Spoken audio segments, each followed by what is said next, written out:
नमस्कार। अहिंसा परमो धर्म या पवित्र पावन मंत्राचा जप भगवान ऋषभदेवांपासून तर 24वे तीर्थंकर भगवान महावीरांपर्यंत अविरतपणे देशाच्या कानाकोपऱ्यामध्ये अहिंसेचा प्रचार प्रसार करणाऱ्या माझ्या समस्त जैन बंधू आणि भगिनींना संवत्सरी महापर्व कालाच्या मनपूर्वक शुभेच्छा।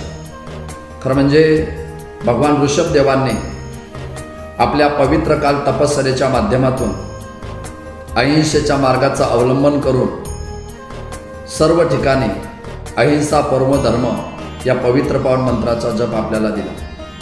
मित्रांनो, संवत्सरी महापर्व म्हणजे पर्युषण महापर्वाचा आजचा शेवटचा दिवस। संवत्सरी महापर्व म्हणजे आजचा दिवस म्हणजे क्षमा याचना मागण्याचा दिवस। आजचा दिवस म्हणजे खऱ्या अर्थाने आत्मचिंतन करावं आणि आत्मचिंतनासह आत्मशुद्धीकरणावर भर दिला जातो असा पवित्र पावन दिवस आमच्या समस्त जैन बांधवांमध्ये खऱ्या अर्थाने आज साजरा केला जातो। अशा पवित्र पावन पर्वकालावर पुन्हा एकदा आपल्या सगळ्यांना शुभेच्छा।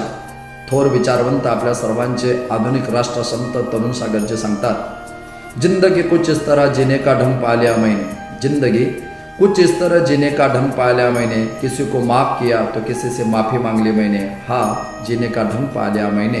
या पद्धतीनेच आपल्या सर्वांचं जीवनसुद्धा त्याच मार्गावर मार्गक्रमण व्हावं या समस्त बांधवांना शुभेच्छा देऊन थांबतो। धन्यवाद।